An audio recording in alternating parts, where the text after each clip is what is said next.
It's showtime.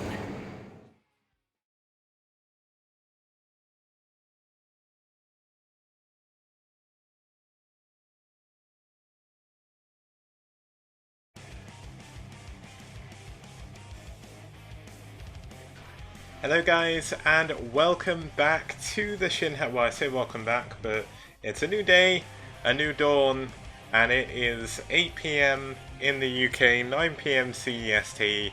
It's time for the STPL, and I'm solo casting today, as you can see. Unfortunately no, I'm trying to think of the right word. No rapper today. How the heck did I forget his name? My brain is turning to jelly because of this heat wave we're getting in the UK. It's just way too much. But it could be worse. We are here for some StarCraft, so that is certainly going to cool me down, at least for the time being. It's going to be a little bit warm when I get through the cast, but we'll see how it goes. Shouldn't be too bad today. Didn't have the best day at work, but it's all good now because we're here. And it's STPL time, so I'm just quickly... Well, you know what, I don't need to say that. So, we have one... we actually have one series today. There is 2 replays in the other series, but they were only just sent to me, so I'm not ready really to cast them. So what I'm going to do is I'm going to add those on to the next cast, which will be on Friday. There was actually a lot of walkovers in that set, so I need to find out exactly who won what game. Just so I get everything the right way round even, and make sure everything's fine, because we don't want to get the stats wrong, especially when there is so much money on the line. We are currently, let me just double check the prize pool. You may see me turning to my left a little bit, that's where my other screen is, so I just moved that over to bring up the prize pool. It's actually $1,091 so far, so that's going to be kind of crazy. When that actually gets to the end of the tournament. But we've got a cool series coming up for you here. I'm going to introduce the teams in just a moment. I like your style, friend. Thank you very much for the sub, unoriginal username. That does mean a lot. I'm just quickly... I've loaded up the first replay already, so I'm really organized today. It's great. But let's actually move on to the ranking table. Just to have a quick look at how the scores are looking so far. I've got the player ranking table as well, but that seems to be a little bit broken at the moment, so I'm not going to show that. But let's move on to the ranking table. Let's see how the teams are doing, and let's see what we're looking like going in to week 2. Okay, so this is day 2 of week 2, so we did have a couple of series on yesterday even, so on Tuesday. That did cement Naz for the time being. They're the only team that has actually played 2 series, other than SciStorm.eu, who are actually -0-2 at the moment. So Naz taking a 2-0 lead at the current time. 9th team doing pretty well as well. They're 4-0 after their first game. DM, White Clan, and Seoul all once again tied on 3 wins, 1 loss. And then you have NetWars. Wait. NetWars played against Seoul. They have 1 win, 1 loss. They're 5-3, and they are getting ready to move into they've had their week 2 game, but Seoul did have a bye week 1, which is why the stats are a little bit skew-with. But yeah, that's the ranking table as we're looking at it. Media, Bull, IRK, Clan Revolution, and SciStorm yet to make an impact on the table. But DM are going to be facing off against the player or the team they are currently ranked even with in Group A to move in to week 3 with an advantage at the top of Group A there. So they're going to be looking to take that if they can. And I've just kind of given away who is going to be playing, but let's have a look at the matchup screen. It's going to be White Clan versus DM. Now both of them are dead even on heat in round 2 so far. 3 wins, 1 loss in games. 1 wins, 1 loss matches. You can see that in the last round, White Clan, who were the eventual playoff winners, did go 8 wins, 1 loss. Their 1 loss was to IRK back in round 1, and they were the people they beat again in the playoff finals. There was a long path for IRK back up there, but they made it back. They made it to the playoff finals, didn't quite hit the mark. They're obviously going to be looking to do a similar feat, hopefully winning round 2 if they can, and their next game should be, I think it's on Friday, is going to be the next one. But Red versus DM will be on Friday as well. Media did have, let me actually double check. I posted all the week 2 games in the thread, so if you want to actually have a look at anything regarding the brackets or any of the info or anything, it is all in the Team Liquid thread. It's on the top of the tournament page at the moment, but the remaining games for this week will be Bull versus Red, which will be on Friday, Ash versus Team 9, which is going to be on Friday, and IRK versus Rev as well. So that'll all be on Friday. Shouldn't take too well. I never know how long it's going to take to cast, but if it's on Friday, I'm a lot better to go a lot later if I need to be, so it's all good. But with White Clan versus DM here, that's going to give us a fairly interesting matchup. Let's actually have a look at the maps that they're going to be playing on. Apparently, I need to quickly fix that, so let me just hide that for just 1 second. Yeah, I've put Transistor there instead of Triathlon. Very, very quick to fix. There we go. Okay, so for set 1, we are going to be moving on to Return of the King. Flight Dreamliner will be our set 2 map. That's a 2-player map, don't see that as often. Set 3 will be on Troy. Set 4 on Triathlon, and if we do make it to the Ace match, we will be seeing New Sniper Ridge, so that should be pretty fun. Let's have a quick look at the matches we'll be seeing today. It's going to be Gyro versus PRL on Return of the King, Bai versus Defiler, Sapporo versus Zenosky, and Ghost versus Tech. We've got a good amount of matchups today. We've got a TVP, a TVZ, a PvP, and a ZBZ. Now, we've had some pretty excellent ZBZs in the STPL so far, including PvPs as well, so I'm kind of excited for that. But seeing a TVP and a TVZ certainly gonna suit me well as... oh, someone just pointed out I haven't actually linked my stream to the event. He did it for me yesterday, but I'll quickly do it. Oh, someone already did it for me. Thank you, man. Thank you, Pino. But yeah, I need to make sure I get that for the next time. I always completely forget about that. Either way, let's move on to introduce the players of our first set. Okay, so as we move on to our first game of today, we are going to be having for White Clan. It's going to be their captain. It's Gyro, the Terran player. Now, he's only had 1 appearance in the STPL so far. He played in week 1 on Hitchhiker against Psystorm, I think they played. He played against Headmaster. Headmaster is on Psy, I'm fairly certain. But either way, he did lose that match. It was a crazy, crazy TVP. And if you have time, I'd go back and watch that if you can. All the VODs are in the thread on Team Liquid, as well as on my YouTube channel. If you do want to check those out, that's perfectly fine by me. And I'm very sorry, Marvin. I did try and turn down the... I tried to turn down all the settings, actually.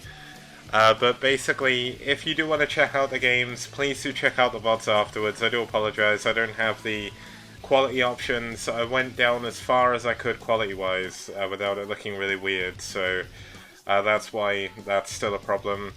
But for DM, we are going to have PRL. Now, PRL has had a couple of appearances. He did join DM at the end of round 1. He's actually had 1 game this round in which he did win. And he's got 3 games. And then last round he actually had 2 games, 1 win, 1 loss. So kind of complete polar opposites here. We have a 100% win rate versus 0%. And both of them are going to be looking to get the win here. PRL keeping up his win streak, and Gyro putting his name on the board, putting in a good game for White as well. He's going to be looking to do that. And that's going to be important for him. He does want to put in a good showing. There's a lot of good players in White. Gyro himself, a very good player, but less. I mean, he spends so much time organizing White Clan that I'm surprised he has any time to actually play the game. So The amount he plays is very, very good. He's one of the better captains in the STPL. He thinks about a lot of games, same with Fujikura for Seoul, and I know a lot of other captains as well, very, very good, so I'm not going to say anything bad about any of them, as I know, especially as round 1 went on, the captaincy at the teams really started to get like heated and everything.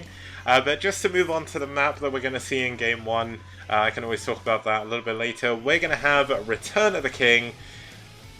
Now, if you haven't seen Return of the King yet, thank you, I like Hindu. your style, friend. That means a hell of a lot. 11 months, I can't believe it. But Return of the King, 2008 map from the Incruit 2008 OSL. One of the first maps I ever saw in Brood War, and one of the ones I love the absolute most. Crazy game between Fancy and Stork on this one. Day9 recently actually did a video analysing that game for one of his new Day 9 dailies, so I'd go back and watch that if I were you. A really cool game so far on this in the STPL as well, and the Clash for Char, so looking forward to see how Ghost is going to, or sorry, Gyro is going to do against PRL as we move on to our first game of this evening.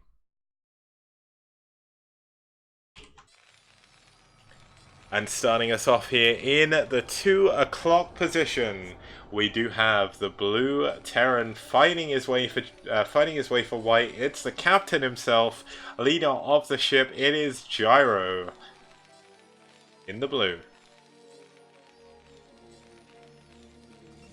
And his opponent spawning down here in the bottom left-hand position on the screen.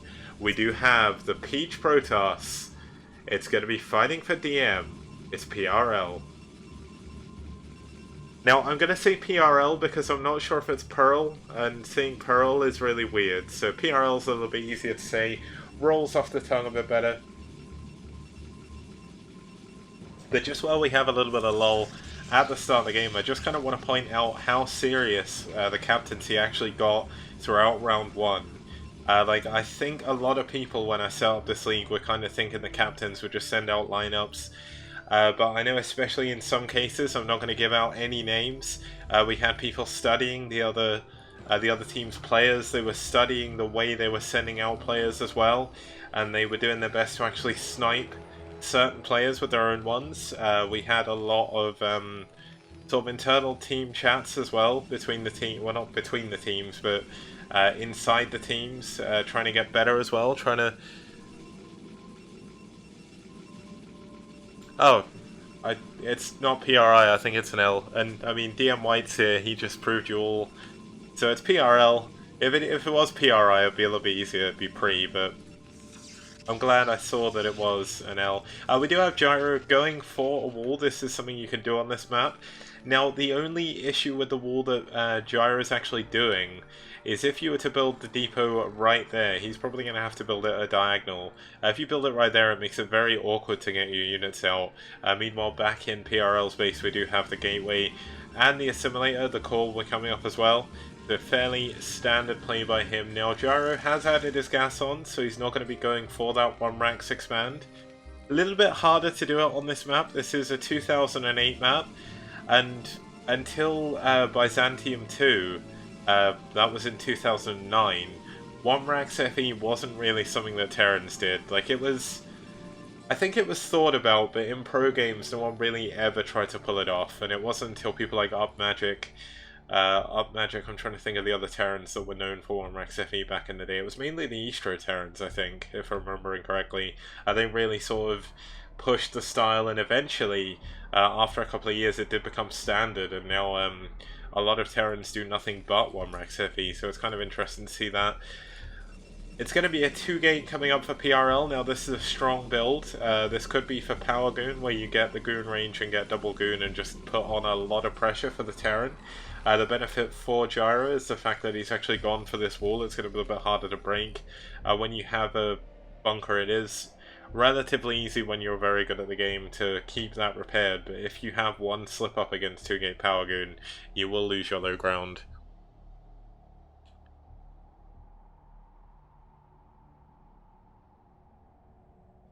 Just keep bullying PRI kicks logic.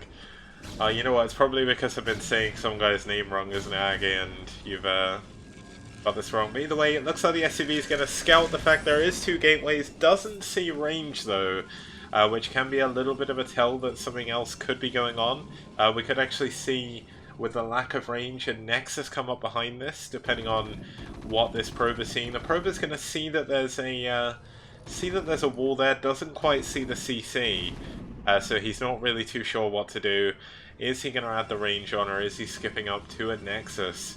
It's kind of very strange that you wouldn't go for the range here, but looks like we will see a Nexus coming up from the probe. This is a very, very good decision. With a wall, it's very unlikely there's going to be some kind of FD. He also saw that there was only 1 Marine as well, so that's going to be a pretty big tell. Knows there's not going to be a big push coming for him, and knows there is going to be a command center behind this. But yeah, there we go. We have 2 gateways still. Obviously no tech coming up as of yet, but this is the Nexus that we were talking about before. And to go back a little bit just to what I was saying about the clan leaders, yeah, things heated up a lot with the clan leaders, and we've got a lot of like strategic thinking going on and everything, so I'm kind of excited about how it's going to evolve throughout round 2.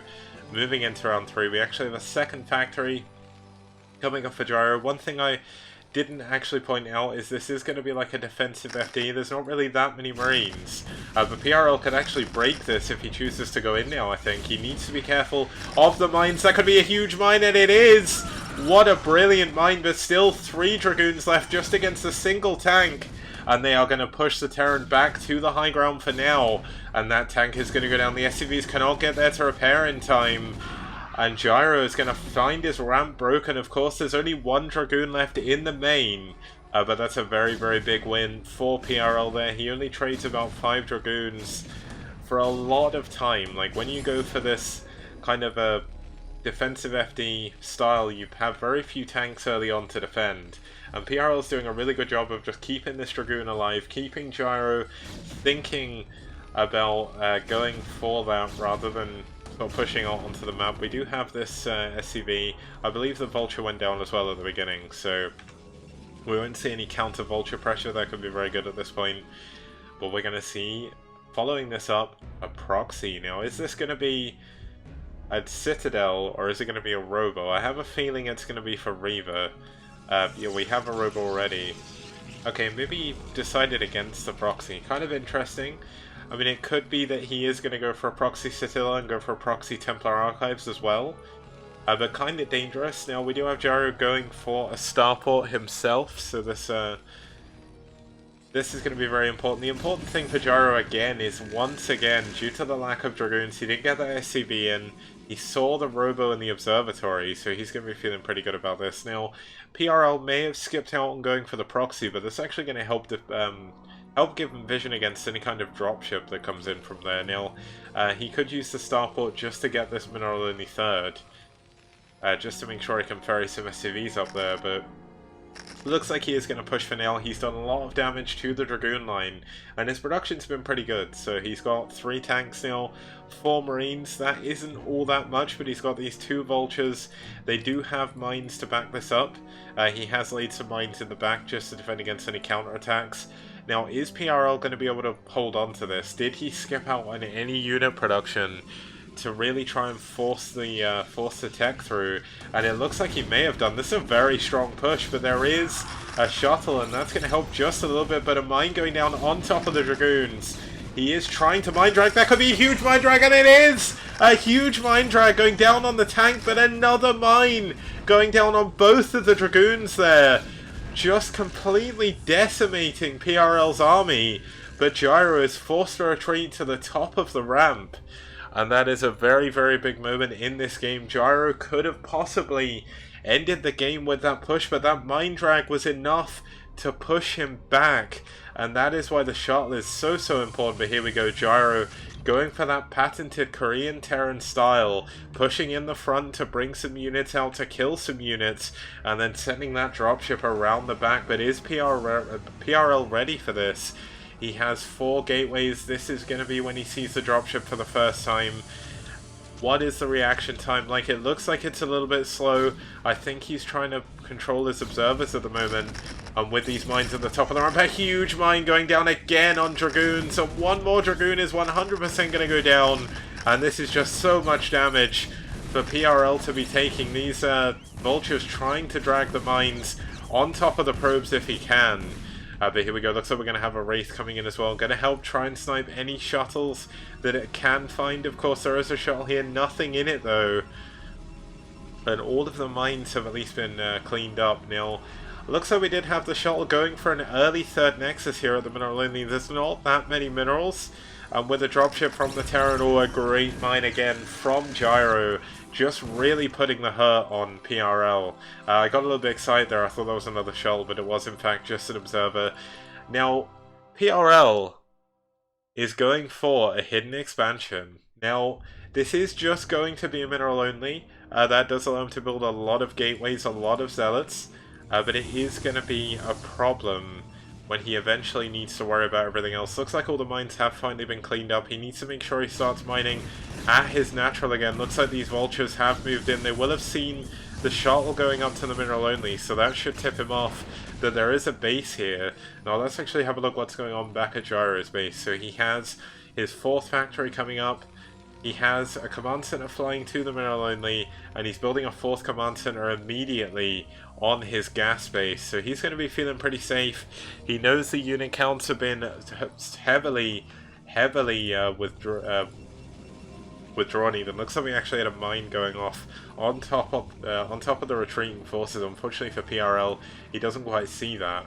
That's a bit of a mistake by him, but not doing too badly now. PRL is even in supply nearly with Gyro. Now, of course, the Protoss player at this point would really want to be ahead in supply, but he has taken a lot of damage to those mines. We have those, that hidden base in the top left really starting to come to effect. He's building probes there. He's not shuttling any more over, which I think is an understandable decision. He doesn't actually have that many probes left in his natural and main anymore. And where did the shuttle go? I feel like the shuttle flew around somewhere and maybe got taken out by the Wraith. Oh no, here we go. So this shuttle's going to move across with some zealots in it.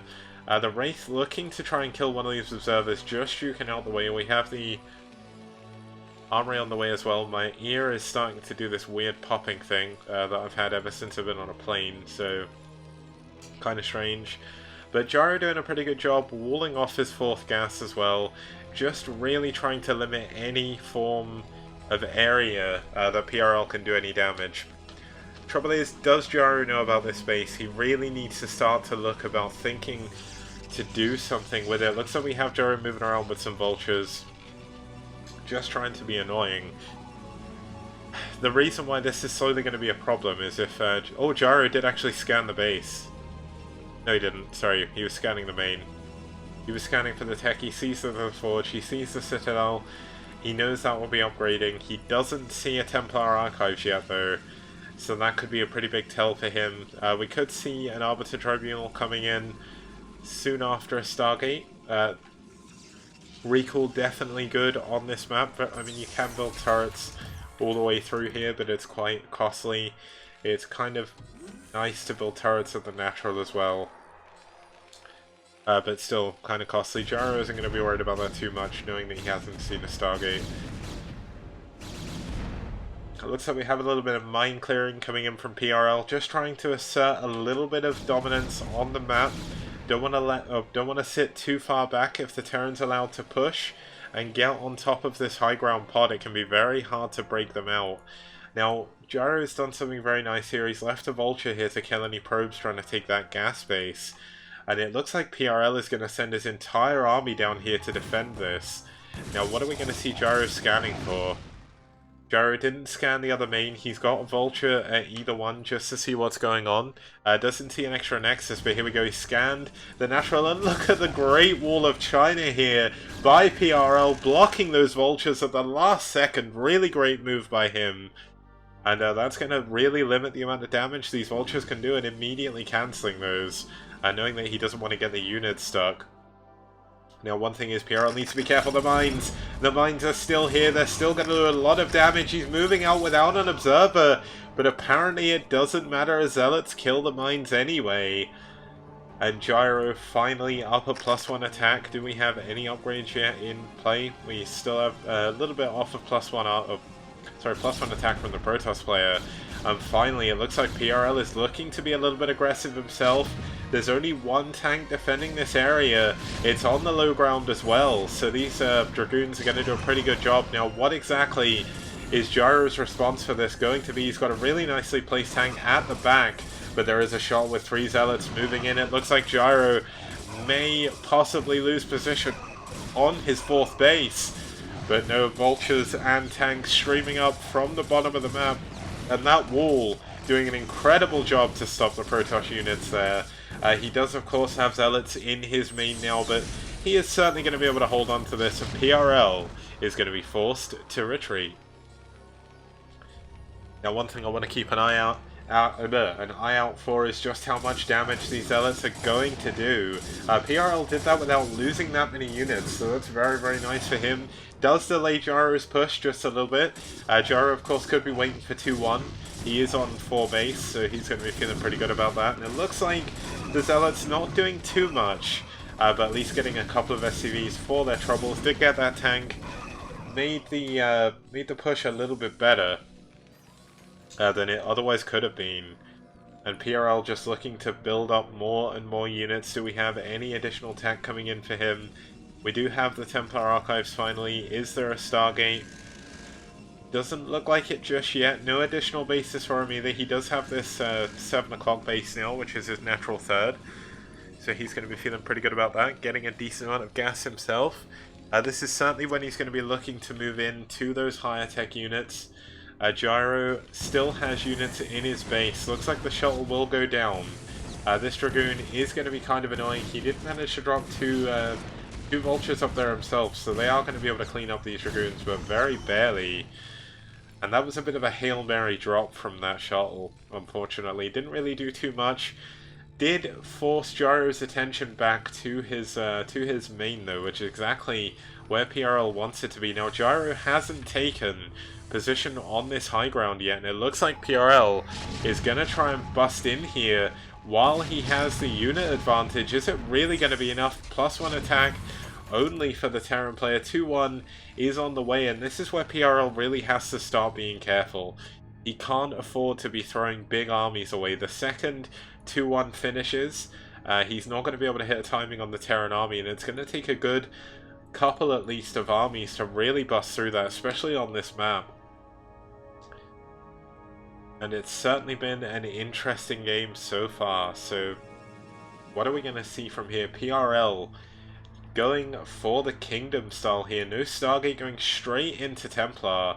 And Storm could be a very, very strong option on this map. He has a lot of gas.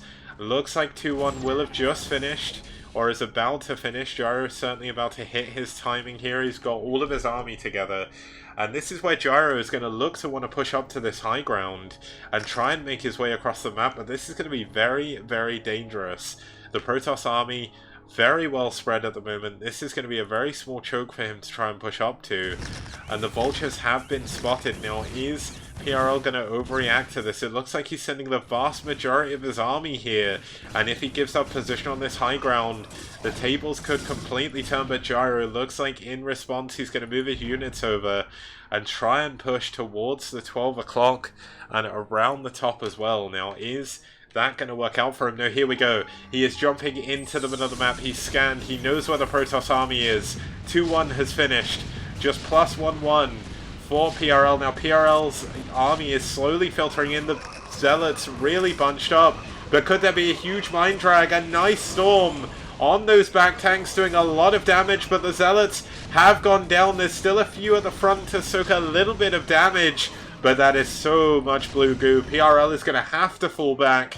And that is the strength of a 2-1 Terran army against an unprepared Protoss. He was only coming in from one angle. He wasn't able to flank. And it looks like we actually have... we had a drop here. I don't know exactly what that was. But that was very, very nice foresight by Gyro. Sorry for missing that. I was too busy focusing on the main engagement. But really, really nicely done. While the attention of the Protoss player was elsewhere, it looks like he managed to get away. He does capture some of the probes that are transferring, so that's going to be very, very good for him. And I certainly need to just refresh my page. Everything's stuck at 35 and the chat's broken as well.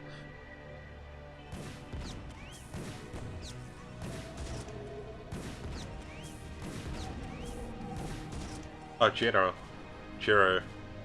Okay, so it's not Gyro. Sorry, last. It's just the way I would say that word in English, so... But yeah, here we go. Looks like we have round 2 of the main engagement here. No drops going towards the Protoss base this time. But Jiro has a really great position on the middle of the map. It's going to be very hard for PRL to oust him from this. He's going to have to come in from multiple angles. He, of course, does have his storms, but he does not have the position. Probes being pulled up here as well for some reason. And PRL is going to have a little bit of trouble as he does move into this. Now, it looks like my chat was actually bugged, so I fixed that now. But Gyro isn't sieged. Could this be the moment that PRL needs to move up? And no, he doesn't quite manage to get it. But PRL is taking the 5 o'clock main. Looks like he's adding on some units. Now, PRL doesn't quite know where to send his army. He's having a few problems with that.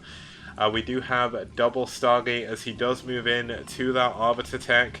Is he going to go... where? Wait, where is the Arbiter unit? Here it is. It looks like he's going for Stasis first. Very clever decision. He needs to be careful. We do have EMP on these science vessels already.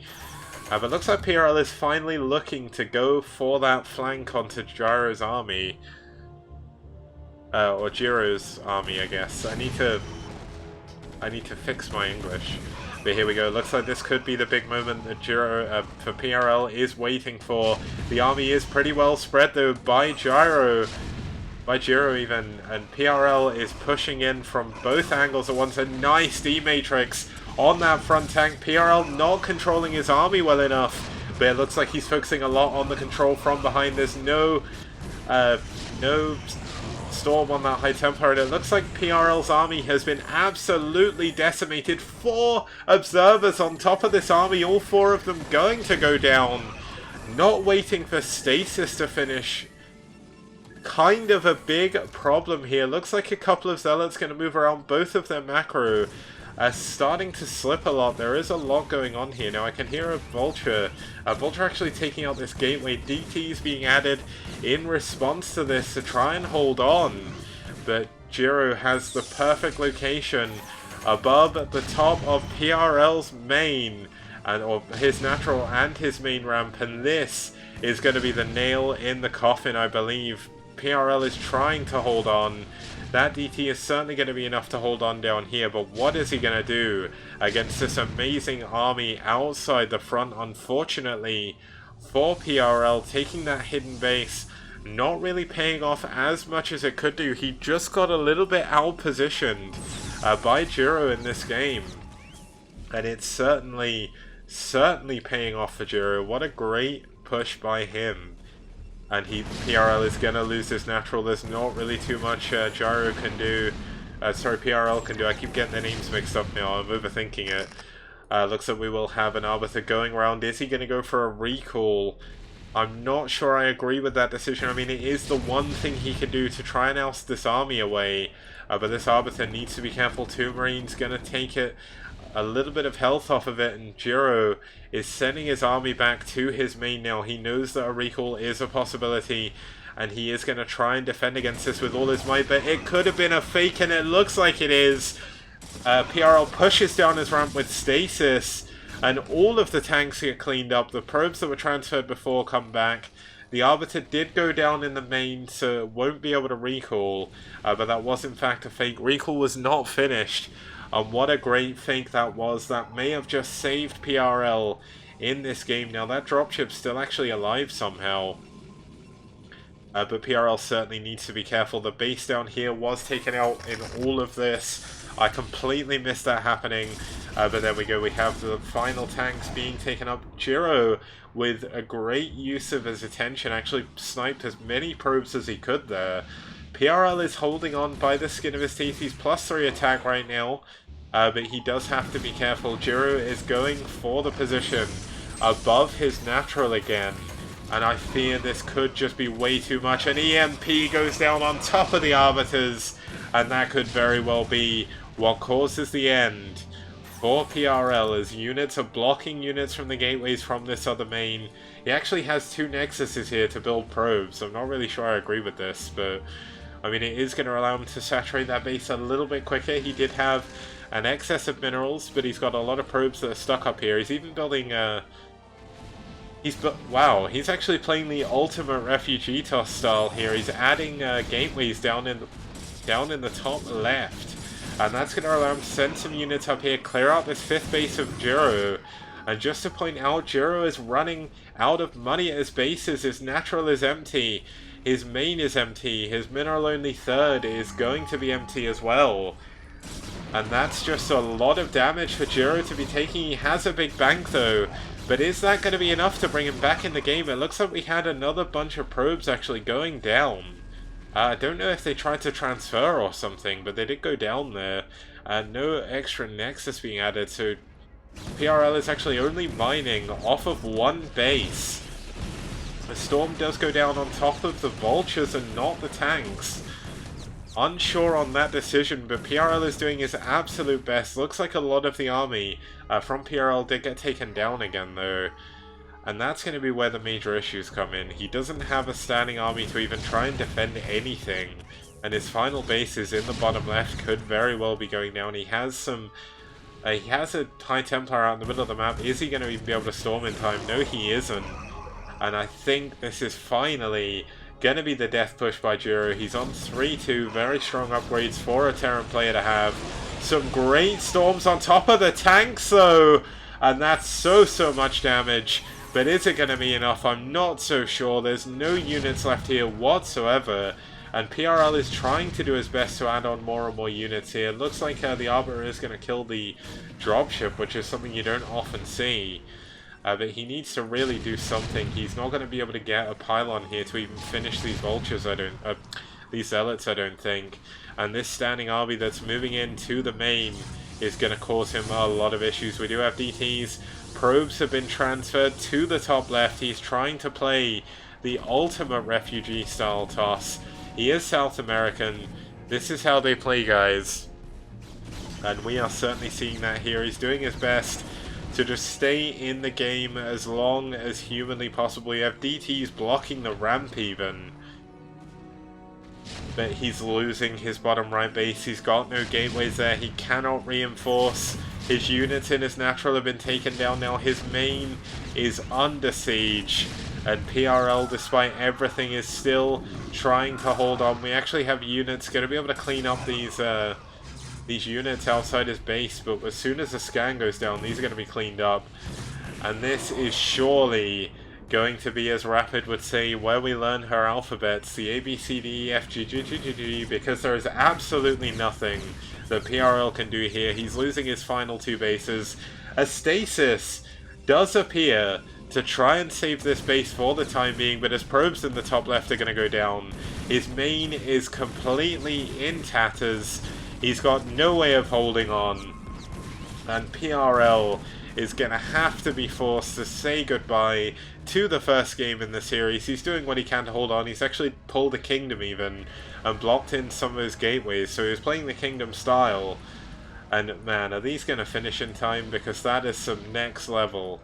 That is some next level hold on forever. This is where we go even further beyond. The fantasy and kicks... Okay, so the fantasy GG timing was long ago.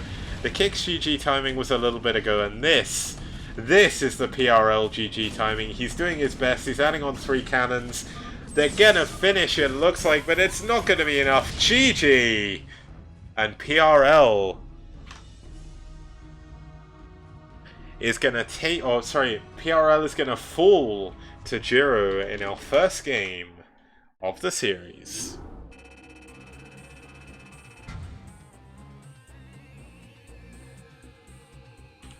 Now, I must admit, that was quite... It wasn't necessarily surprising, but it was a very interesting game. It was very back and forth, lots of action throughout the map, lots of drops all over the place as well.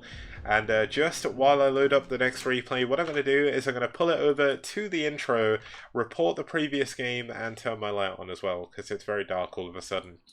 So I will see you guys in just over a minute. Have fun. I want you to want.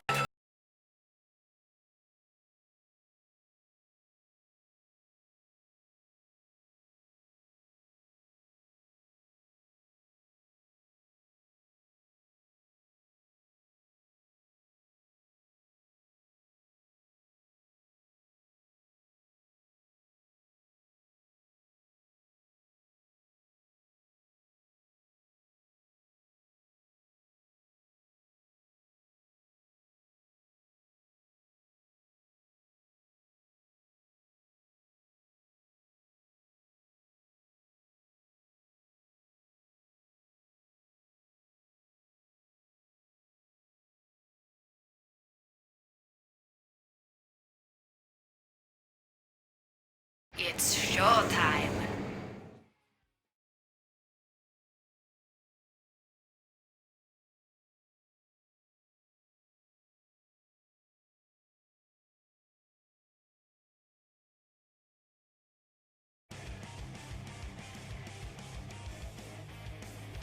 Hello guys, and welcome back to the Shinhan Tank Pro League STPL.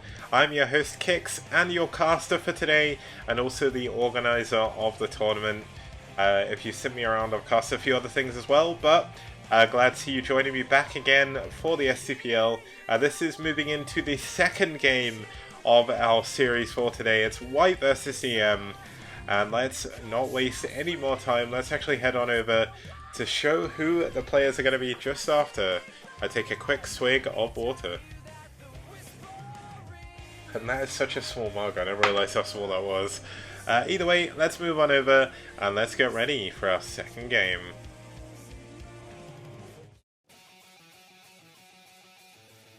Okay, so once again we have another White or Terran from White. This time it's going to be one of the top players from the round of the first round of STPL. He came second, I believe, in the overall rankings. I think Koga beat him by 1 win. Actually, no. No, he tied with Koga for the top spot of round 1. The ranking is right. I need to fix the ranking system because the numbers are all over the place. But this is going to be White's debut game in round 2. As you can see, he went 7 for 1 in round 1, which is kind of insane. One of the best players on White, most certainly. One of their most consistent. His loss, I can't remember who he lost to, but it was a crazy game. And you know what, his opponent here is going to be Defiler. Defiler, one of the newer players for DM, did actually win his first game. That was last week. He won that in this round. I believe he won a ZVZ, but I need to double check all that before I do the cast. But either way, he did a really good job. So looking forward to move.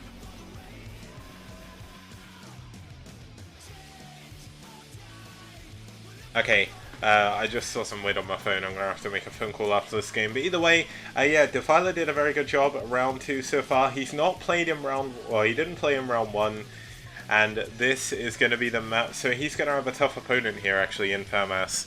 And I'm kind of excited to see how he's going to do exactly against such a powerhouse.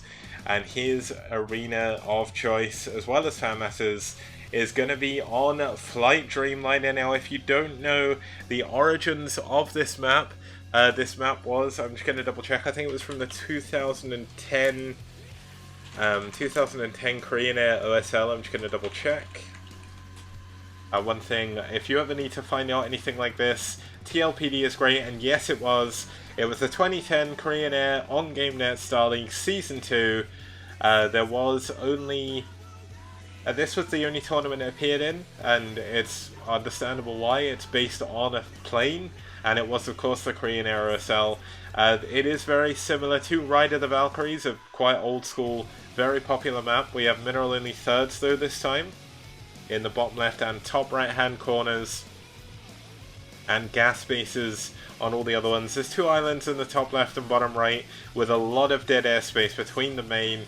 Very good for muteless play, very good for dropships as well, and it would not surprise me any bit to see a lot of airplay coming out from both of our players here as we move on to our second game of the series. So let's move on over and let's get started.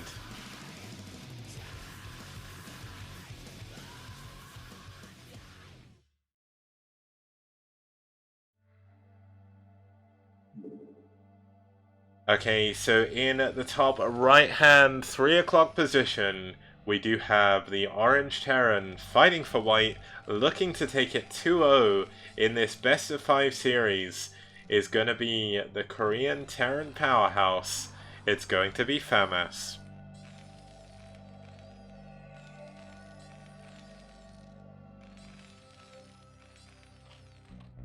And his opponent down here in the 6 o'clock position is going to be fighting for DM, one of their newer players, as I said before. It's going to be Defiler, the Teal Zerg.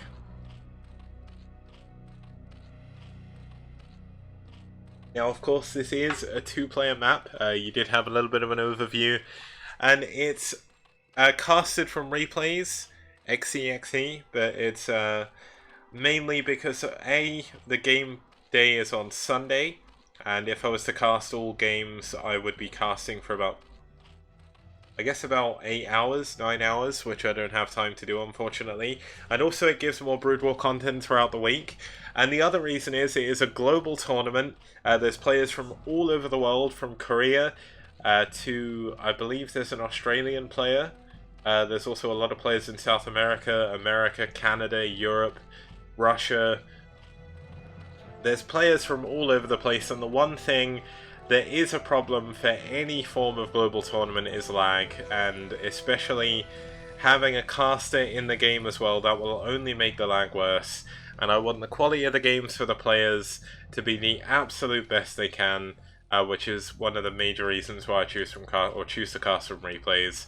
I think it's better for the tournament in general and better for the players. So I understand some people do choose to cast live, and I did used to cast my weekly tournaments live just because weekly tournaments are a little bit different. This is a league format, obviously a team league, best of 5 series.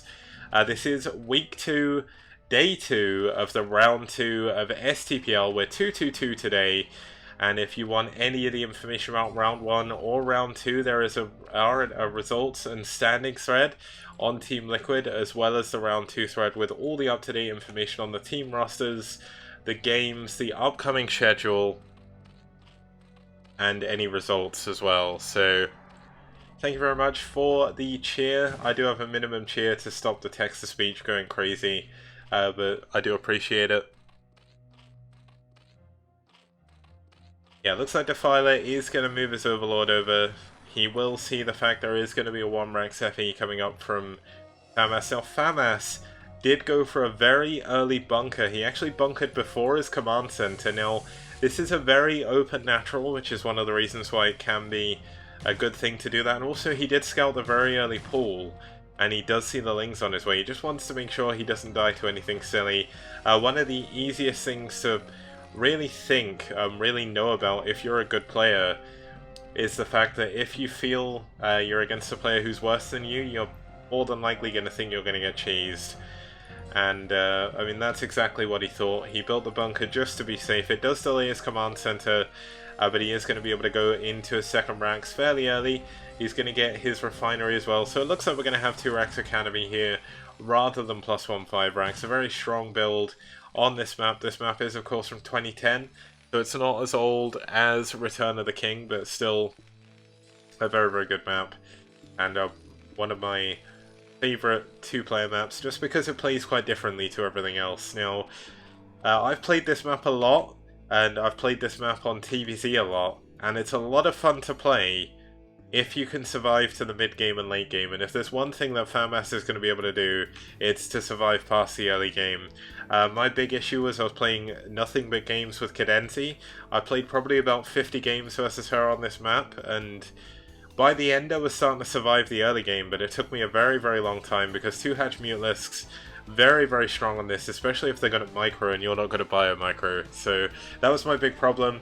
But Defiler shouldn't have that issue, and neither should FAMAS. FAMAS' bio control, very, very good. Defiler's muta control, pretty good as well, as we saw from that ZVZ from him.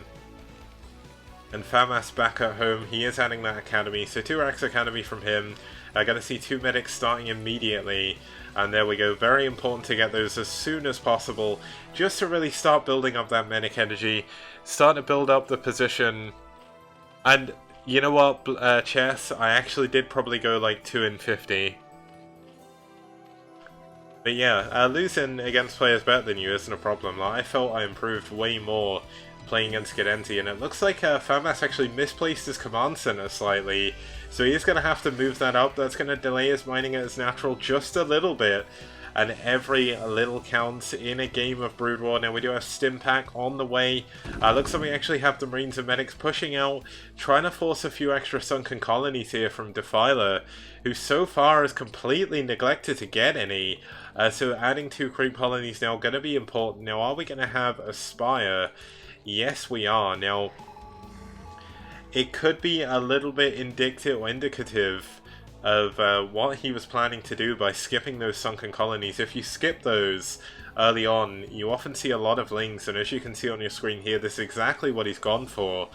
But one of the TVC we saw on this yesterday even, the Zerg went for a lot of lings, but they didn't do much on the counter-attack, and they're not going to do anything again.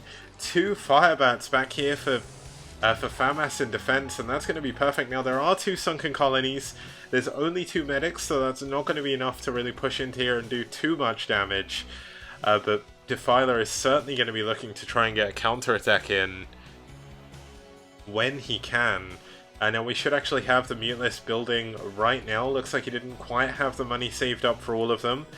He did overbuild a couple of lings, and of course he did have to add these sunken, so that's why he didn't have enough money and why these last 2 Mutalists are a little bit late. And that's certainly going to be good for FAMAS, as it is going to give him more chance to get his turrets up. He's building them at the right time, getting them ready for that 6 minutes. I'd say 6 minutes 40, I think, is when they're supposed to get to your base with 3 hatcheries, but I'm probably wrong on that. I'm a little bit rusty on timings because I've not been playing as much recently. Looking to get back into it, certainly a hell of a lot more with the new patch that should be possibly coming out tomorrow. Blizzard actually released a big patch note about it, and it turns out with their new MMR brackets and their letters, I'm actually going to be B rank. I never got past C-, so that feels pretty good. But there we go, the Mutalists are going to fly in, going to find they're not going to be able to do too much damage, and actually losing one of his all-important Mutalists here. That's going to be very, very nice for FAMAS. It's going to be kind of hard for Defiler to take a 3rd base here. As you can see, there's no real base that's easy to defend with just lurkers, so you have to be very, very active on the map with the Mutalist, picking off as much Medic Marine as possible. And is he going to be able to get in here? Yeah, he delays the starport. That's going to be a nice pick-off. He's going to be able to pick off some of these Marines, possibly even a couple of Medics. Really, really nice control by Defiler so far. But he needs to be careful. He can't afford to get his Mutalist trapped here. And he is going to be sitting over turrets for a long time. And that could be another dead Mutalist very, very close. That Mutalist there surviving with very little health. But what is Defiler's transition going to be? Where is he going to attempt to take that 3rd base? FAMAS with the absolute perfect scan. Going to see there's no army out the front, and also going to see this drone. Now, is Defiler going to try and hide a base below here and just take the gas, or is he going to try and take the actual base? Obviously the base would be better. You do need the minerals as well. But one thing to note, I didn't point this out before because it's so hard to take this base, is there's a double gas base in the middle of the map. Now that is incredibly difficult for any race to hold on to, just based on the fact there is this high ground above it, and there's so much open space around the edge. It's kind of like looking at a StarCraft 2 base, in a way. Like a StarCraft 2 4th base, or something like that. But there we go, Defiler moving back in, trying to pick off any Marines, anything he can do, but he's got a lot of nearly dead Mutalists here. He needs to keep them alive. He lost a lot of lings in that engagement with the Medic Marine as well. And with +1 attack done on these Marines, +1 armor should be on its way as well. They're skipping straight into +2 attack. Going to be adding on a 2nd Enduring Bay here. And he's already got his science facility for Irradiate, so that should be coming up soon as well. And it looks like Defiler still not gonna take a 3rd gas. He's actually adding on his third hatchery. He does have 4 lurkers here. This is going to be enough to defend at least this ramp and this entrance as well. But he does need to be careful. Defiler still with very, very few upgrades. No upgrades on his melee. Possibly +1 on his range, but to be honest, I've not actually seen an evolution chamber. No, I hadn't. So there's only an evolution chamber going here. So FAMAS is certainly going to be ahead in the upgrades. He's ahead in army supply as well. And Defiler showing his trump card a little bit too early. Going for like stop lurkers on this map while there is a lot of space is a very, very strong play. There's a lot of places where Medic Marine will actually bunch up. And if you do practice the map, you can actually learn where they're going to be. But, I mean, he does, of course, have Irradiate and Science Vessels now, so they're not as strong anymore. Forcing a big stim of all of FAMAS's units there is Defiler, so really, really good move by him. Of course, FAMAS unable to really go for a third base yet. Rainy is finally done. Looks like he's going to skip out on Vessel Energy, and he's going to go straight into a Physics Lab. FAMAS is going to go for BCs, and that really, really excites me. I love watching BCs in Brood War. They're so good. They look so brilliant in the remaster as well. And it feels good to watch them kill Zerg units. I know that's Terran bias shining through completely. But still, you gotta love battle cruisers. I think everybody loves battle cruisers, right? It's not just me. But BC is a very, very strong option on this map. A very strong option against Zerg, actually. It does mean you can go for Yamato Cannon. You can send the BCs over here, take this island third base as well if you want to. I've seen that happen as well. And BCs are very, very strong. 2 BCs can one-shot a Scourge. So I think it's... If you're +2 attack on the BC, I think you can actually one-shot Scourge as well. So it's really actually hard to kill them. You need a lot of Scourge to kill BCs as well. And it's a lot of gas to waste. The best decision to go against them is like Devour and Plague. But that is something that we're not going to be able to see outside of Defiler just yet. But here we go. Looks like we're going to have a little bit of an engagement in the middle of the map. Is it going to be enough? Looks like there's a lot of Lings just filtering in to their death. Scourge going in for the vessels, not quite managing to get it. And are we going to see a battle cruiser? It's going to be a dropship first. Do we have any upgrades on this Physics Lab? Not just yet. So maybe FAMAS, I think, is planning on getting an extra base first. Wants to make sure he doesn't throw the game. He's in a strong position. He's got a lot of bio. There are 2-1 upgrades now, or at least they should be very, very shortly. Should be heading up to 3-1 and 3-2 shortly after that. Now, when are we going to see this battle cruiser? You've got to build a battle cruiser now. You built the Physics Lab. He's going to go for a big drop in the main, and this is going to do an insane, insane amount of damage, but I really want to see a battle cruiser. FAMAS, come on, you can't do this. You can't build a Physics Lab and not actually get the... Oh, this could be a big, big Scourge hit. Yes, it is. Great Scourge hit, taking down a lot of bio. And the Defiler Mound hasn't yet finished Consume. And it looks like it's going to go down immediately, so Defilers are not going to be a strong option here. The Mulus coming in from behind, not going to be able to do too much damage. And FAMAS's units moving in from the front as well. Still no BC, but it doesn't look like he's going to need it. Defiler's army has been completely decimated on 2 fronts. The Spire nearly going down as well. And all that stops FAMAS is 3 Sunkens. That's not going to be enough. GG! And before he can build a battle cruiser, FAMAS leaves the game.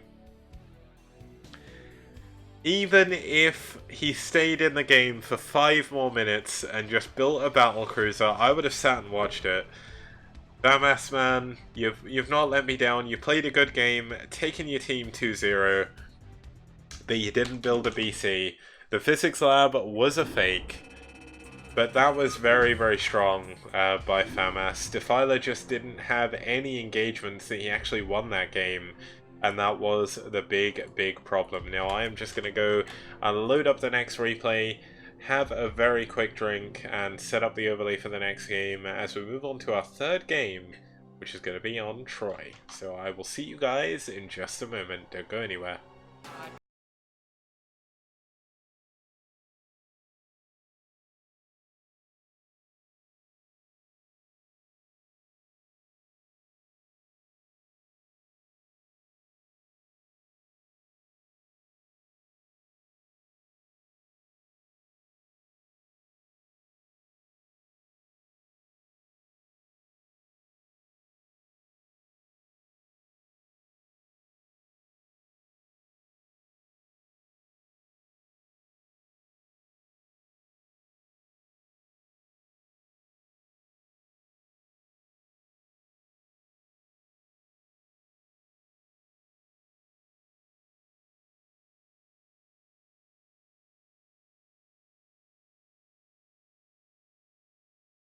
It's showtime.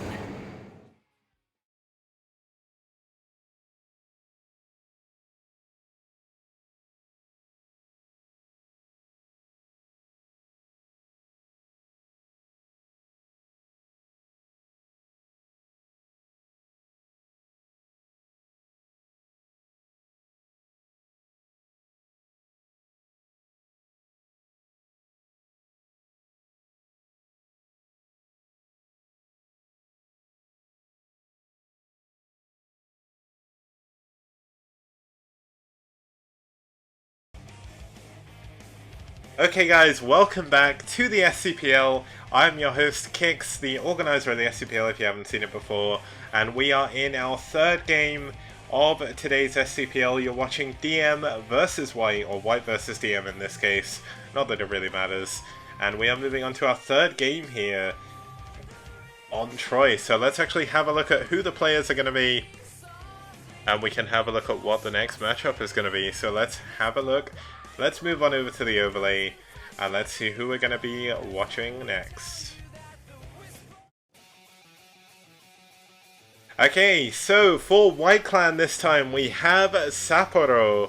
He is a Protoss player. He did a fairly good job in round 1. Added to the White roster near the end. He actually won his last 3 games. I think he played in all 3 of the last weeks. So really, really nice from him. And, of course, he is also 2-0 up against Protoss players at the moment in PvP. This is going to be his debut game in round 2, but he certainly, of course, did put a good effort in round 1. And his opponent is going to be one of DM's latest additions, didn't play in round 1, hasn't played in round 2 just yet. It's going to be Xenosky. Now, it could be Xenosky, I'm not sure, because I can never work out if it's Xenomorph or Xenomorph. But I call him Xenosky, so I'm going to call him that. Just like Artosis was calling that guy G-Gemini instead of G-Gemini. It's like G-Gemini. That's it. It's like her. But either way, I host the tournament. So just for today, it's going to be Xenosky, just because it's easier for me to say. And it's going to be Sappo as well, because that's his name in game. So it's going to be a cool matchup here. PvP, of course, a very cool matchup. There's a lot of variance in it. You can see a lot of different builds, a lot of different styles. Of course, it can end very quickly, but hopefully we're going to have a pretty long one here, as we do only have one series to cast today, unfortunately. I'll explain that a little bit later. But let's move on to have a look at the map they're going to be playing on. It's going to be on Troy. So Troy, a very, very cool map from 2009, I believe. I'm going to double check. I'm going to have a look at what tournaments it was in. But a really, really cool map nonetheless. It's 4 players. And you do, of course, have the assimilators like on Gold Rush, which can be destroyed. And that does lock your opponent either in their main, or you can also block yourself in and play it like an island map. Now, this is actually from the 2008 Bacchus on GameNet Star League.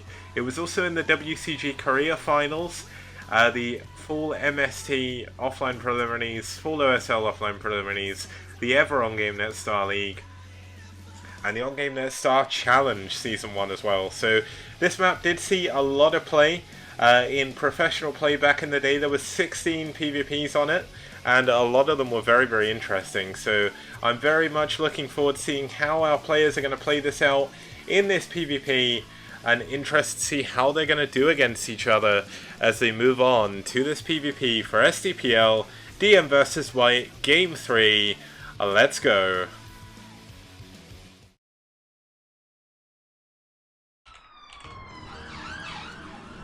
Okay, so for this game, starting us off in the top left-hand side of your screen in the 10 o'clock position, we do have the Teal Protoss fighting for DM. It's going to be Archon, aka, I believe, Xenosky. No one told me he was replaced, so I'm just going to call him Xenosky. If it's wrong, DM White, please correct me. I know you're in the chat earlier. I don't know if you've had to go for any reason. probably to work or something like that. But if you can correct me, please do. I feel happy if you can do that. And his opponent down here in the bottom right-hand corner, fighting from a 2-0 advantage in the series. It's going to be the Orange Protoss fighting for white. It's going to be Sapo. And thank you, Tech. I didn't know you were here. So now Xenosky is being a little bit cheeky. He is going to proxy. This is most likely going to be a proxy 2-gate. I think you can fit 2 gateways in here. And that is certainly going to go back to the South American roots of the game. Now, is Sapo going to be ready for this? Is he going to scout for this? That's actually a very, very clever location to proxy in. Just on the basis that your probe won't necessarily go up here, unless you choose to. Now, which direction is Sapo going to scout in? Is he going to scout Xenosky last, or is he going to be able to see him first? It looks like he's scouting cross first. Maybe just checking the middle of the map. This is buildable if I remember correctly. And he is going to scout cross, so this is going to be incredibly good for him.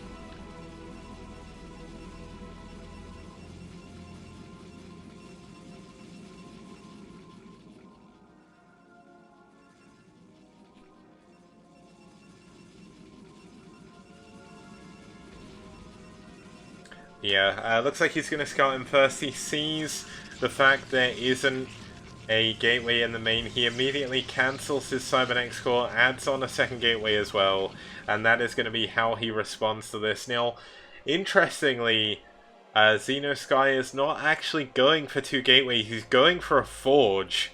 Now, are we going to see a crazy cannon zealot contain? That would certainly be interesting. You can cannon down these assimilators, and it's going to be very, very hard for Sapo to come back. Now, the probe from Sapo has actually managed to clear that out, so, well, he's seen it anyway. And that is better than me, and I know I'm calling him Sapo and not Sapporo, but Sapo is a little bit easier to say, and also he's Korean. And Gyro is Jiro, apparently, so I don't actually know anything anymore. Konglish, or in this case, I guess it'd be Japanese, Copanese maybe. Very, very weird. But there we go. Looks like we have Zealot on Zealot action. We have a cannon going up here already from Xenosky, and this is going to be very important for Sapo to actually be able to break out of this. Now, targeting the cannon immediately, the Zealots need to do what they can to keep this alive. It is 2 gateways against 1. And this cannon is going to be forfeit. It looks like Sapo is going to be able to hold on to this for now. He's trying to add a cannon. Now, very, very nice targeting there by Sapo. Xenosky managed to take out 2 of the Zealots. But unfortunately for him, it's 2 gateways against 1. And this cannon contain is not going to work. Now, he may even lose another Zealot here, and that is going to be devastating to this push. And Sapo has done a very, very, very good job of holding on to this. And I mean, Xenosky is trying to do what he can, moving his Zealots around, trying to keep his pylon alive. But sometimes you've just got to know when to quit your all-in, and I think this is the moment. He needs to go back, he needs to build like a gateway in his main or something if he wants to hold on. He's actually adding a pylon out here. Is he just going to forego another gateway? Yes, he is. He's going to go for a Nexus and add some cannons at the front. But is he even going to have enough? Oh, there we go.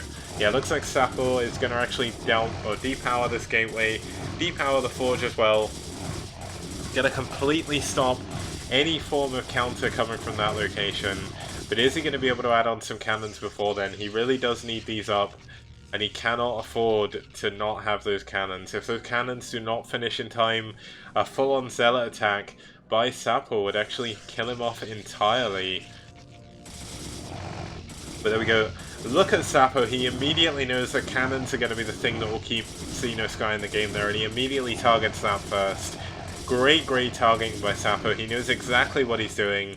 He's up a gateway on his opponent. Now he has 2 gateways more than his opponent. And finally, we see this gateway going up in the main. And that is going to be a very, very important moment for Xenosky, because Xenosky did lose a lot. He didn't do any damage. He actually lost a lot more minerals than Sapo did. I think Sapo only lost like 1 or 2 Zealots. So Sapo in a very good position. He's actually gone for his own forge and he's adding on his own cannons. This is just to make sure he doesn't die to DTs. His Robo and his observatory will be very, very late. And hi Jiro, or Jaro, I'm not sure how you like your name to be pronounced, but welcome. I know it's very early in the morning there now. It should be about 5 AM I think, so thanks for tuning in, man. You've missed a couple of the games so far, but this is the PvP between Sapporo and Xeno Sky, so hopefully you do enjoy what you're seeing. We saw Sapo just then hold on very valiantly against a very weird all-in coming in from Xeno Sky, so how is this game going to progress from here? What is the tech choice going to be? It's going to be a Robo. Are we going to see Reavers, or is this purely going to be for observers? He does know that he's against a South American player who has shown so far in the game that they're not afraid of being cheesy. Now, how long have these bases actually been up for? It looks like Xeno Sky's base started and finished at least a little bit before Sapo's. So Archon, at least for the time being, will have the economy advantage, but unfortunately that's not going to amount to much. And thank you, Zerglathiason, for the follow. Does mean a lot. I did actually have to alt-tab to see that, but that's fine. Looks like Sapo as well, just doing what he can, checking around for any proxies, making sure he doesn't die to anything stupid. That is a very hallmark of a very standard hallmark of a good player. One thing you can see, as soon as he feels like something is off, someone like Flash will just scout every single corner of the map, just making sure there's no hidden bases, making sure there's no reason for him to lose. Now, there is a single major recent exclusion to that with the game between Rain and Shuttle, where Rain famously lost because he didn't scout the other main in Transistor. So that was kind of interesting. I'm going to say that's not really spoilers anymore because ASL4 ended a while ago, but if I did just ruin one of the games from that set for you, I do apologize. But still, that was a very, very famous example of someone not scouting properly. But Sapo's not going to make that mistake. He doesn't want to lose to anything silly. He's building a cannon here to help take out the assimilator. Now, just because I haven't explained this yet on this or today's stream, if one of the assimilators goes down, only Zealots, Marines, Zerglings, and Ghosts can get through, so only small units. 5 bats and medics, of course, as well. But if 2 of the assimilators go down, we'll see what happens in just a moment with that. Sorry, I didn't quite catch your name, but thank you for the follow. As you can see, the Zealots will still be able to pass through here, but as soon as the second assimilator goes down, no units other than Ghosts can get through. Now, we won't see Ghosts in this game, but you cannot rebuild these Vespene Geysers. It is not possible. We have Xeno Sky searching for proxies as well, and also proxying his own pylon, maybe looking to hide a base. Also could just be looking for shuttles as they do move across. We do have the robotic support bay down here in Sapo's base, so he's going to be going for that shuttle speed, wants to make sure he can get some extra damage done with his Reavers. Now, what tech do we actually have from Xeno Sky? He has, of course, gone for the Citadel. He's going to be going for DTs, going to be going for Templar, but he also does have a Robo, so he is definitely going to be going for a DT drop here in the main. But is he going to get chance? How much damage is Sapo going to do here as he drops his Reaver? That is a huge first Scarab. 3 kills already. The Reaver is completely uncontested. The probes are not being pulled either. Another great Scarab by Sapo in Xeno Sky's base, and all of the probes have gone down. And it looks like Xeno Sky is completely confused at where to send his units at the moment. He's really being taxed on his APM. He's up at 230 though, so he should have the APM to deal with this. It looks like he did just drop his Reaver to build some more Scarabs. Really, really nicely done, and this is going to be the moment where the counter comes in. Has this been scouted by Sapo? If it has, he can get some units in place, and it looks like he's ready. It's going to be a DT drop, but there's a cannon at least his main mineral line. There's one very close to his natural mineral line, and Sapo of course does have this third base coming up now. Is this going to do any damage? The Dragoon's in the perfect position, an observer with them as well. He definitely scouted this. He saw the Citadel, saw the Templar Archives, and this DT drop, the desperation drop by Xenosky, not going to do anything, but the Reaver and the shuttle is going to go down, and both players losing their very, very important tech, and it looks like Sapo hasn't realized you cannot transfer probes through there. He hasn't got another shuttle either, so these transferring probes are not going to be able to get to the base. He is going to send them back to mine at the natural for the moment. But this third base certainly not going to be giving him as much of an advantage as it otherwise could have done. Now, where is Xenosky going to expand? What are the upgrades? It's 0-0-0 for Xenosky. Sapo with no upgrades also, and it looks like we're going to see both armies clash in the middle here. Sapo has all of his army back at home, though. This is going to be a big timing for Xenosky to hit. Can he kill half of the army? One of the observers for Xenosky going down. Of course, he cannot go in to kill this base, but he can certainly put the hurt on. There is Reavers here. This is going to be very difficult for him to push up to the high ground, but this is certainly looking to be a very nice situation for Xenosky. He does know, I believe, that this base has been taken. He doesn't really... Oh, no, he doesn't. He can't tell either, but he should know that something's up because those assimilators have been killed. Now, Xenosky just needs to make sure he doesn't overextend. +1 attack has finished for his opponent, but hasn't yet finished for him. His opponent is on the high ground, and he is not, so he is going to have to be forced to pull back once again. But still, there's no third base attempt. Yes, there is. My mistake. There's a third base at this low gas base, but it is going to give him a decent amount of minerals. Going to be very easy for him to defend. Going up to 6, I believe 7 gateways now. Yes, he is.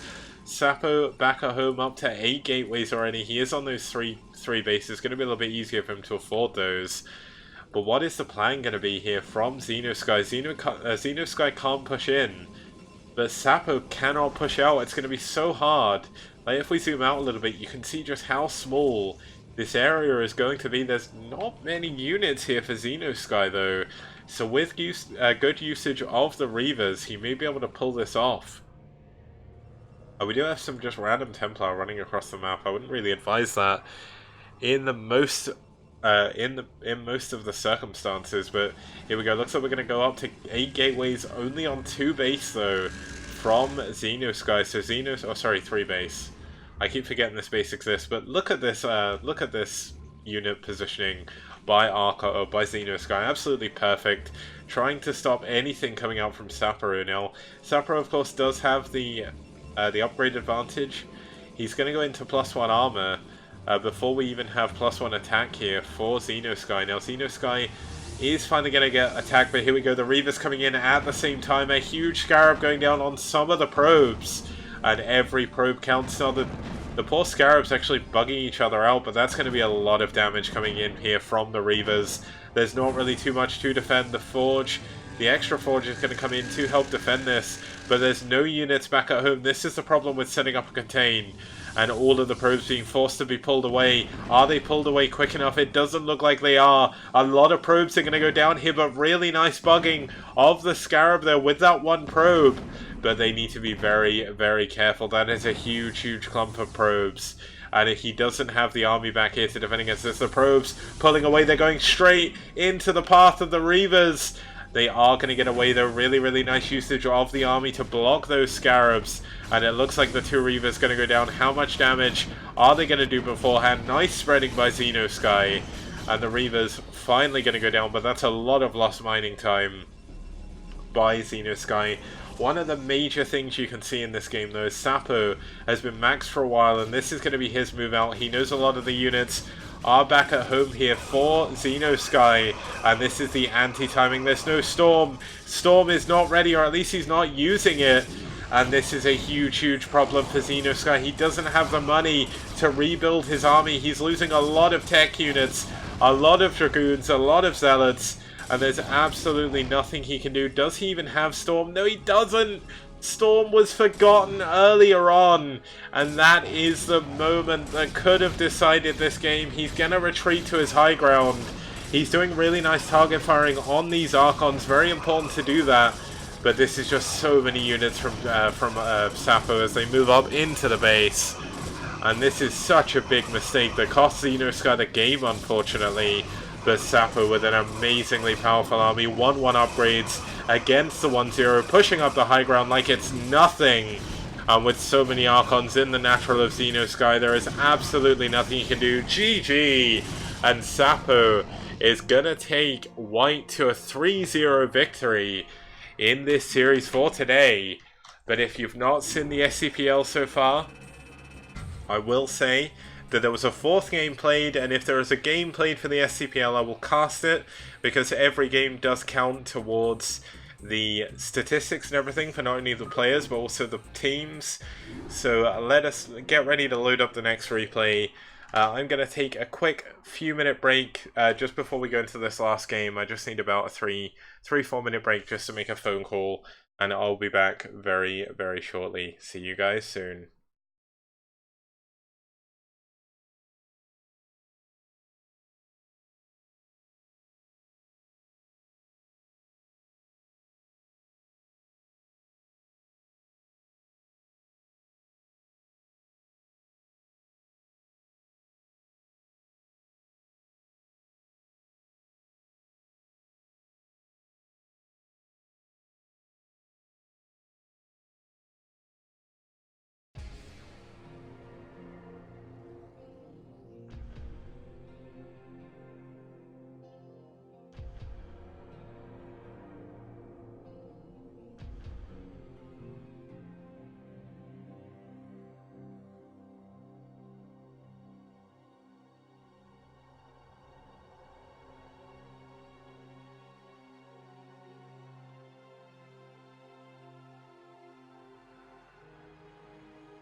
Okay guys, welcome back. You are tuned into the STPL. I'm your host for this evening, and we are about to move into our final game of the evening. I know I advertised that there'd be DM, or we are DM versus White now, but there was going to be Ash versus Team 9 as well, but I only just got the replays, there's only 2 of them, and I need to find out from the teams who got the walkovers so I can cast that properly. I'll do that on Friday probably, in addition to all the other ones. So, we're going to move into our 4th and final game of the evening, which to be honest is going to help my voice a bit as well.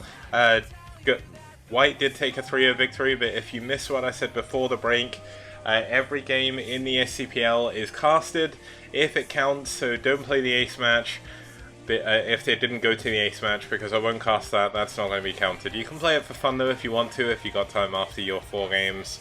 But the 4 games are all played regardless, so they do get casted, and they also get counted towards the my brain is fried again, towards the overall results moving into the playoffs and eventually into the grand finals. They will be decided by the result of all the playoffs as well, so every single game counts for the teams. Thank you very much for the follow. I need to make sure I add the follow notification to the screen actually. I will certainly do that for the next cast to do, which will be on Friday. But let's not waste any more time. Let's actually introduce our next 2 players. I'm just very quickly setting up the final parts of the overlay. We've got matching colors again though, so luckily enough I don't have to do anything about that. That's really cool. But let's actually move on. Now, my overlay said, you know what? No, I can't fix it. Okay. We're going to have to wait, but the overlay is going to say that Ghost is a Zerg, but he's actually playing Protoss. That was a bug in my overlay, so I'll fix that for next time he plays. Thank you all for tuning in. Let's actually move on over to the players, let's introduce them, and let's get started with the 4th and final game of this evening.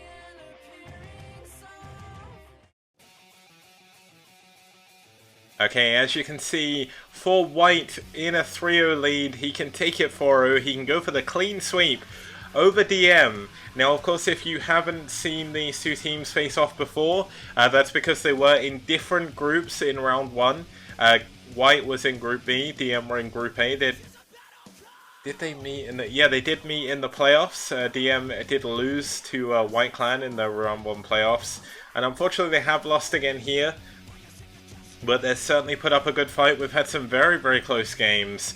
And Xenosky especially could have actually brought that back there. He just had a little bit of a bad engagement in that last PvP. So we're going to be moving on to another PvP here. It's going to be between Ghost and DM. Now, Ghost did win his 1 game that he's played so far this round. He actually played that as Protoss. And that was on week 1. So I obviously, in going to Amsterdam, completely forgot to update the database in the meantime. But he did a very, very good job for his team there. And he is up against Tech, who is the ultimate ace player for DM. I've called him this. This is the nickname I've given him. And there's a reason for it, guys. He played in every single ace match for DM last round. They had a lot of them.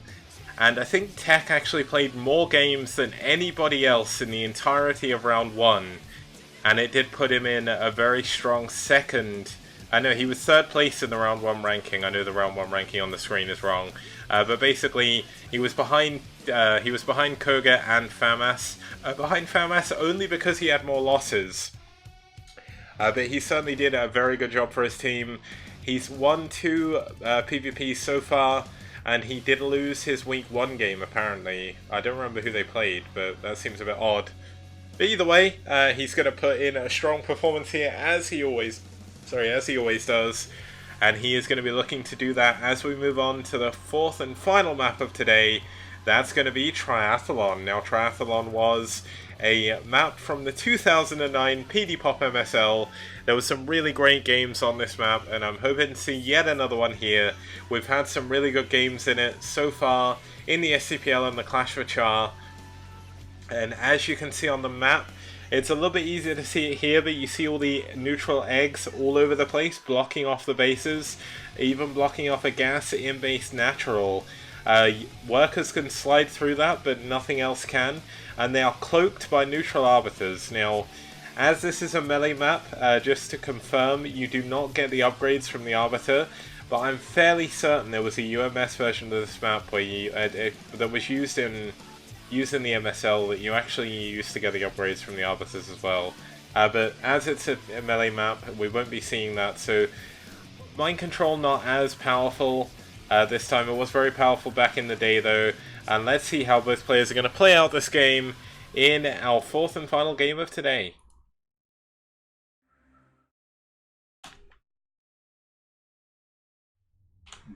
Okay, so starting us off here in the 12 o'clock position, we do have the Orange Protoss fighting for white, looking to take his team to a 4-0 victory. It's going to be Ghost.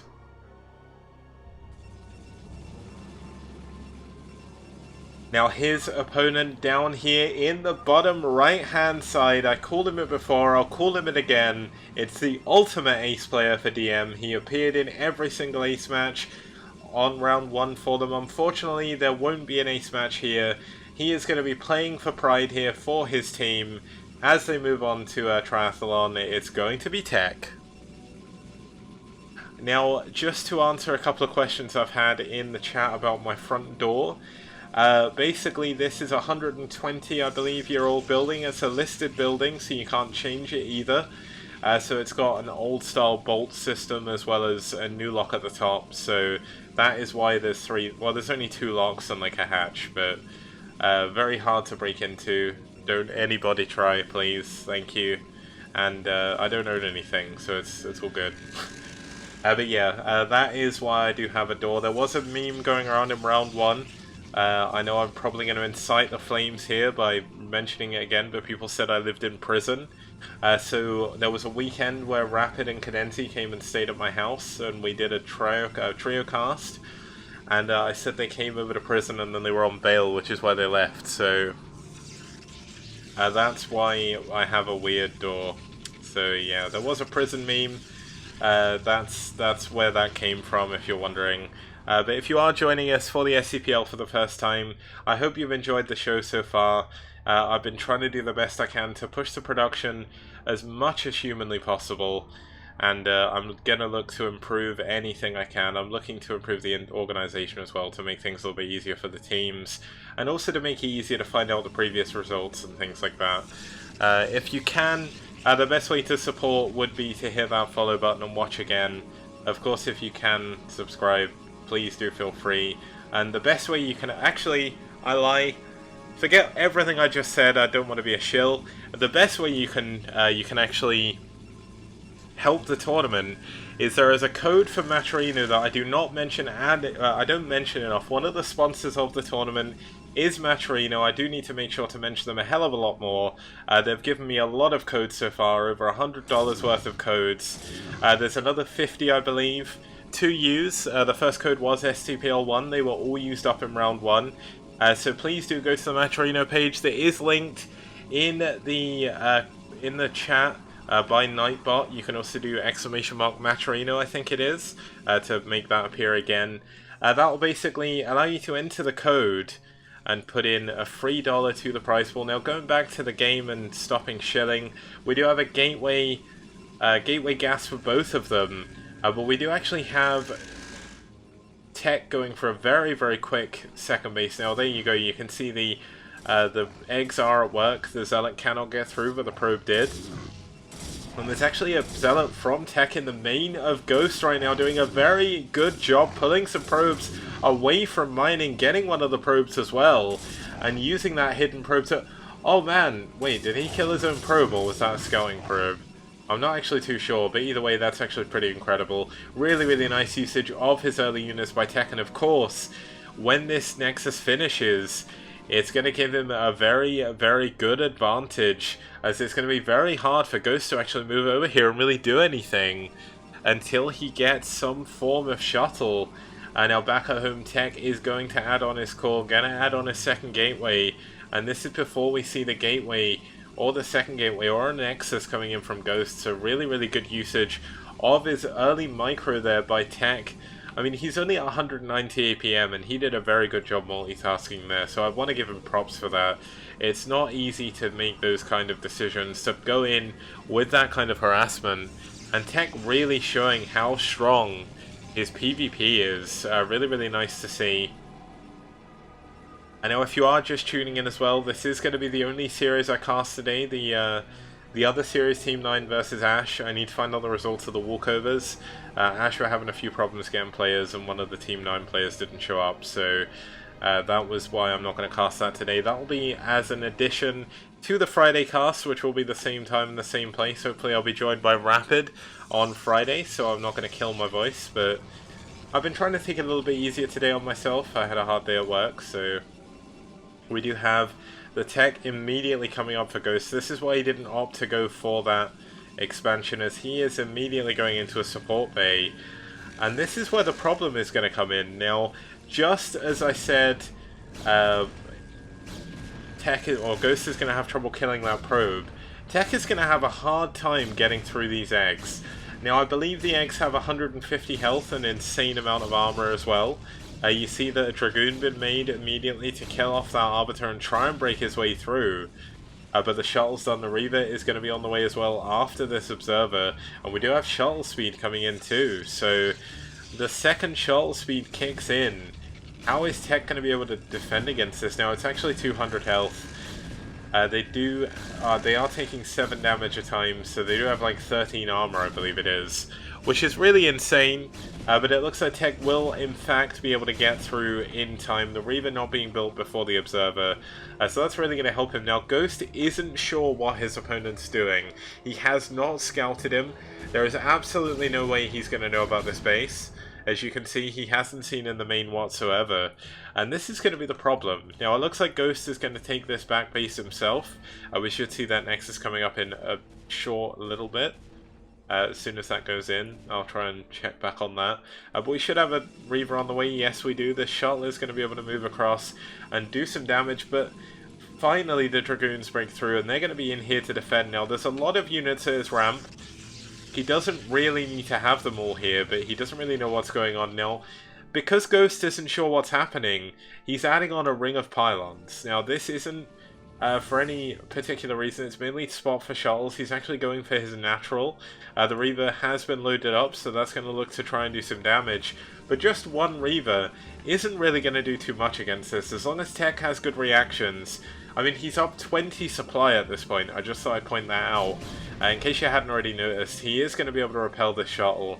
And Ghost is very, very far behind. Tech's Tech, given his name, is actually quite far behind. He's going for a robotic support by himself. But this is where Ghost is going to play greedy to try and come back into this. He's adding on his own third Nexus immediately. No third Nexus coming up from Tech, but he does have this probe here to get ready now. 2 Observers actually a little bit redundant, but he is going to be able to push back this Observer. And is this going to prompt him to go for this Nexus? He's obviously spending a lot of money on gateway units still. He's got 3 gateways pumping pure Dragoons. That's a lot of minerals to be using. And he's going to delay his shuttle, actually, to go for a Reaver. And there we go, the third Nexus immediately going up on 400 minerals. And the Observer, of course, been in, gone to see exactly what tech there is.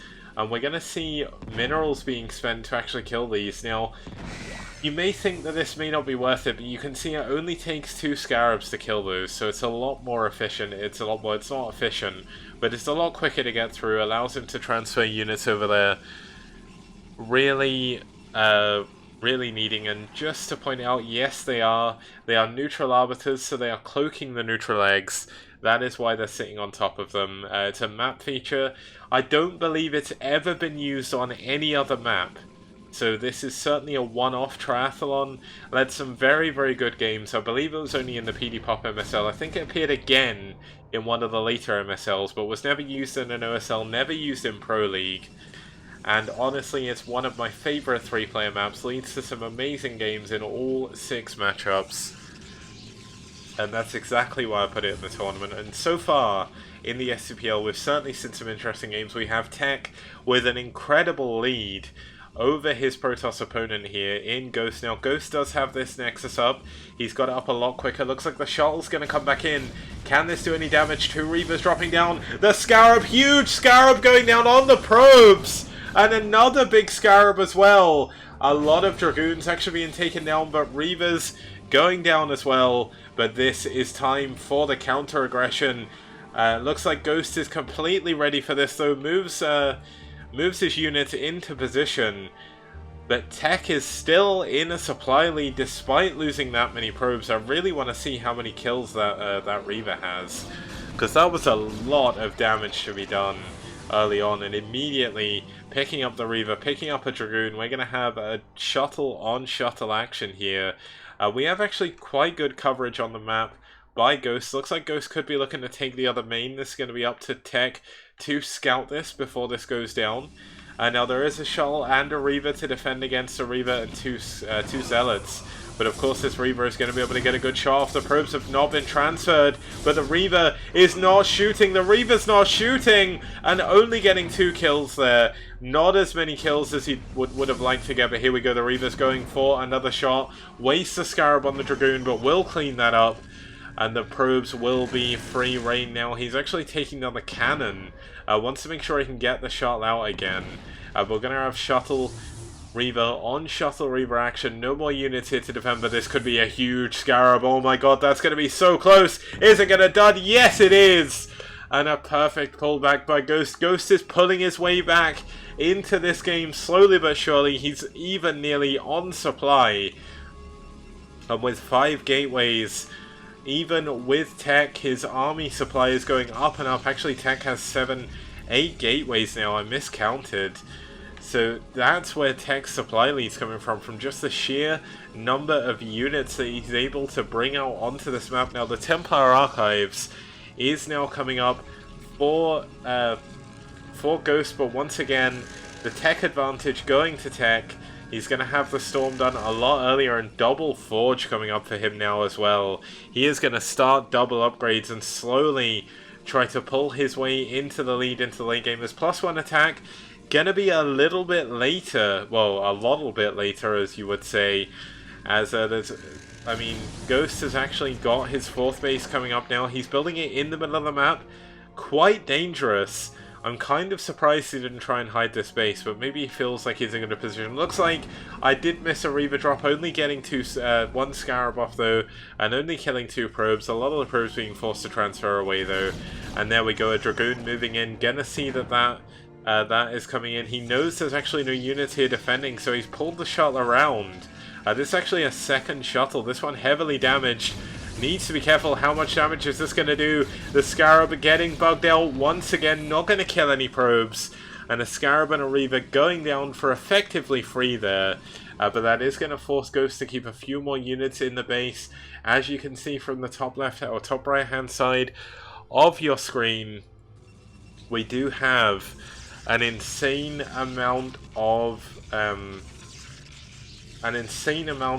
supply for both players. They're both actually supply blocked on 131, 131, so neither of them could actually add on any more units. So I'm hoping this hasn't bugged. Oh no, it's definitely not bugged. They were just both supply blocked at the same time. But it looks like Tech is going to try and go for a 4th base of his own. Also taking this base in the middle. There's only 1,000 gas here though, and not as important as taking this base, but Tech, in his powerful ways, looks like he's going to go for a double expand, and it's going to be up to Ghost to really try and do something against this. Now it sounded like something was being shot. I think an observer went down again.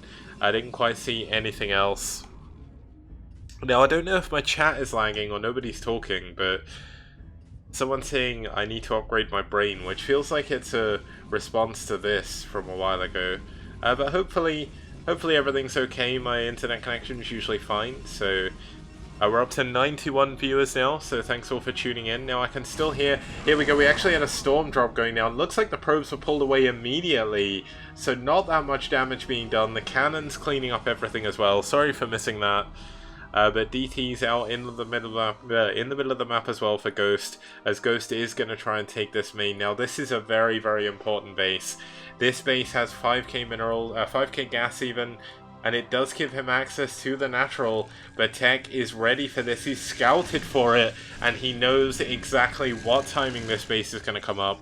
Now, what is his response going to be? Is he going to drop Zealots over here to clean this up? Looks like he's going to send a lot of Zealots with his base here, but this is so many pylons, so many cannons being added.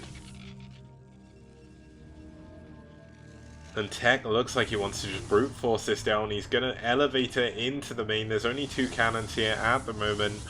No units back here to defend. I think this DT may even be... oh no, the DT can get in. So this is going to be kind of annoying, but Ghost is definitely trying to hold on with cannons. This is the most cannons I think I've ever seen in PvP. But 8 Zealots, unfortunately, unable to do anything against this DT. That DT worth its weight in gold. The Zealots going to try and dive on these cannons. Try to do as much damage as they can. Try and stop any possible reinforcements. And a lot of Zealots being sent down here. Tech still on his 5 base. Looks like his 5th base just about finished up. But this is such an important base for Ghost to be able to take hold of. If he can hold on to this base, Tech is eventually going to lose the game. He's not going to be able to get as many gas bases. One of the quirks of a 3-player map is that, of course, there's going to be a big storm. Actually storming his own High Templar.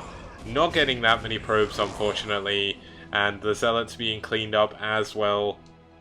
So Tech, for the first time in this game, is actually behind in supply.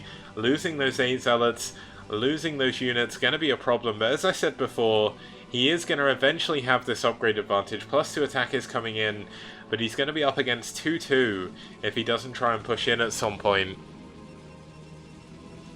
And there's a lot of Reavers with this army. That's 4 Reavers. That's a lot of splash damage. There's also a lot of High Templar here as well. Looks like Tech hasn't transferred any probes over here just yet, but he will need to do that shortly. Here we go, a lot being transferred over. Let's have a look at the minerals in the mains. Tech's main nearly dried up, same as Ghost's. One of the big problems for Tech is he did take this base late or earlier, so this base is going to be a little bit healthier for him. Natural. Otherwise, though, for Ghost is going to dry up a little bit faster, and here we go. Looks like we're going to have a big engagement in the middle. The Reaver's doing a lot of damage to Tech's army.